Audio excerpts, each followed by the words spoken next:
Афган согушунун катышуучусу Ожеков Асылбек агабыздын ушул интернационалдык милдетин аткарып, оған жергесінде болған 10 жылдан ашын жүрген соғышта құрбан болып, бүгін ошол Айкелдин ачылыш аземине жыйналып отурабыз. Өзүңүздөргө белгилүү болгондой, ушул оор кармашта биздин Кыргызстандан канчалаган эр азаматтарыбыз кайтыш болуп, кээ биркилери дайынсыз болуп, мына бүгүн дагы ушул арабызда урматтуу мына бул жерде турган биздин агаларыбыз, Афган согушунун ардагерлери турасыздар. Мына ушул бүгүн сиздер менен биргеликте эскерип, Айкелин тургузуп аткан Асылбек Кожековдун дагы жаркын элеси биздин кийинки муунга, биздин келечек муун жаш өсүп келе жаткан биздин жаштарга интернационалдык милдетин аткарган жоокер катарында бир таалим тарбиясы менен эсте кала тургандыгын даңазалап турган бир иш-чара болуп туруп атат. Бул жерден бир урматтуу бүгүнкү иш-чаранын катышуучулары, биринчиден ушул Асылбек агабыздын бир туугандарына, тең туштарына, жолдошторуна, жердештерине, чогуу кызмат өтөп келген ушул жолдошторуна терең кайгыруу менен көңүл айтам. Жалпы барыңыздар сабыр тилейм. Байкебиздин жаткан жери жайлуу болсун, топурагы торко болсун, ыйманы саламат болсун. Кудай таалам бейишинен насип этсин. Эми урматтуу ушул Афган ветеранчылар, агаларыбыз, сиздердин эмгегиңиздер, кылган кызматыңыздар эч качан унутулбайт. Биз унутканга дагы жол беришибиз керек, ар дайым эстеп турушубуз керек. Сиздердин ынтымагыңыздарга дагы мен баа берем. Мына ушул жерден агабыздын эстелигин канча күндөн бери айланасын тазалап, жакшы өткөрүп алалы деп иш-чарага ушу чуркап жүргөнүздөр, ынтымагыңыздар арта берсин. Элибизде тынччылык болсун, жалпы элибизде мындан ары согуш болбосун. Өзгөчө маңдайында турган Асылбек байкемдин куралдаш досторуна ыраазычылык билдиребиз. Ден соолуктуңуздар. Жакта турган жаш балдарды, кыздарды көрүп сүйүнүп атам. Силер ушу бүгүнкү кечеден бир жакшынакай сабак алып, өзүңөргө бир жакшы пайдалуу нерсени алат деген үмүттөмүн. Биринчиден бир сыймыктануу, ошо агамдын эрдиги унутулбай эстелиги ачылып атканына.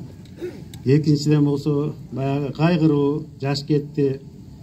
Бул жерде таш эмес, өзү турса жакшы болмок. Анан эми бул эркектин милдети ошондой экен. Үйдөн туулат, жолдо өлөт. Жаш болчу, 18 жашында кетти, 19 жашында кетип калды. Афганистан 15 февралда эстелип, башка күндөр эскерилбей калды. Атамекендин согуштун катышуулары жок. Календарный пландагы бүт майрамдарга катыштырып бериш керек. Азыр ошо сиздерге ден соолук калып аткан себебим ардагерлер. Согуштан кайтпай калган курбалдаш досторуңар үчүн жашап атасыңар. Ошол үчүн назлуу судьбе оорубашыңар керек, карыбашыңар керек. Ар кайсы иш-чарага барып, патриоттук сөздөрдү айтыш керек. Вы живой пример силерсиңер да. Муну мамлекет колдоого алыш керек. Айтып аткан себеби бул эстелик көп болмок. Көп жыл туруш керек болчу. Туугандары мамлекетти карадык. Мамлекет туугандарын карадыбы? Анан кийин баягы эчте болсо 38 жыл болуптур курман болгонуна. Анан эстелиге туруп калды.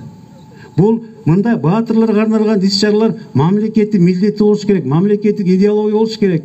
Согуш 100 миңдеген советтик аскерлердин катышып, ошонун арасында мына биздин Нарын областынан 260тан ашык жигит эр азаматыбыз. Ошонун ичинен 14 жигит баатырларча курман болгон. Ошерекинин бирөөсү гана үйлөнгөн Ибраев Мурат деген офицер. Калган 13 жигитибиз үйлөнбөй ушул жап-жаш боюнча ушул шейит кетишти. Булардын эмгегин, эрдигин эскерүү биздин бу тирүүлөрдүн милдетибиз. Бүгүн ушул урматтуу Асылбектин ата-энеси, бир туугандары сиздерге ошо областтын атынан, өзүмдүн атынан таазим этем. Себеби дегенде сиздер ошо эскерип, ушул Асылбектин эрдигин түбөлүккө даңазалоо дайыр жолу милдетибиз экенин дайыр жолу далилдеп атасыздар. Жана жогоруда айтып кетти, ушу Акталай районунан 17 бала, Тоғыстыры районунан 10 бала, бардыгыбыз 27 бала ошо барып, анан кайтпай калган. Ушул Асылбек болду, калганыбыз аман эсен келип Кудайга шүгүр балалуу чакалуу үй бүлөлүү болуп отурабыз. Жана айтып кеткендей, жогоруда айткандай ошол аман эсен келсе биздин арабызда жадырап жайнап жүрөт эле.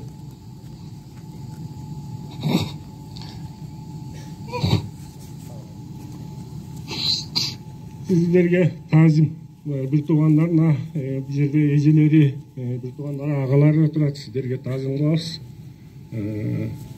Анан бул жерде отурган окуучуларга ушул сиздерге сабак болот. Бул ушундай баатырлар, Асылбек Кожекте болгон баатырлардан болуп тарбия ушунун экенин көрүп, ар бир өткөндө же болбосо мондай майрамдык кечелерде келгенде ошо эскерип тургула. Биздин кыла турган ошол жана айтып кеткендей ошол биздин Курандан башка анан ошо эскерип айкенин таазим кылып турганыбыздан башка колубуздан эч нерсе келбейт экен. Бул тарыхый күн. Анткени бул жөнөкөй адам эмес. Жөнөкөй адам эмес. Ушуну тарыхка тактап коюп коюш ар бирибиздин милдетибиз деп ойлойм да. 19 жашына кете берген баатыр болупчу. Ошону келечекте муундура жеткизиш, ошолорго тарбия бериш бул биздин милдет да, улуу мундардын милдети. 38 жылдан бери, 33 жылдан бери буйрбаган, ар кандай себептен аткарылбай келген ушу Асылбектин бүгүнкү эстелигинде таазим муну коюп эле коюп алып, ары бери карап өтпөй, ушуреки эмне деген эрдик болгон деген тарыхтын ар бир тамгасы менен балдарга түшүндүрүү максатында иш алып барсак деген сиздерди чакырып кетем. Өзгөчө билим берүү тармагын военкоматты дегендей баардык элди. Анан могу жерде медер жөнүндө бир эки сөз айтып койсом, медер сыйлык алган ушуреки өткөн. Андан кийин бир аз өзгөрүүлөр болду. Кайра БТР аскер техникасын дагы биздин Жылдызбек деген жигиттин жардамы менен коргоо министрлиги аркылуу алып келип, кайра олтун которуп койгуду эле. Ошого да салым кошкон. Ушу сиздердин атыңыздарда медерге ыраазы айтып коелучу.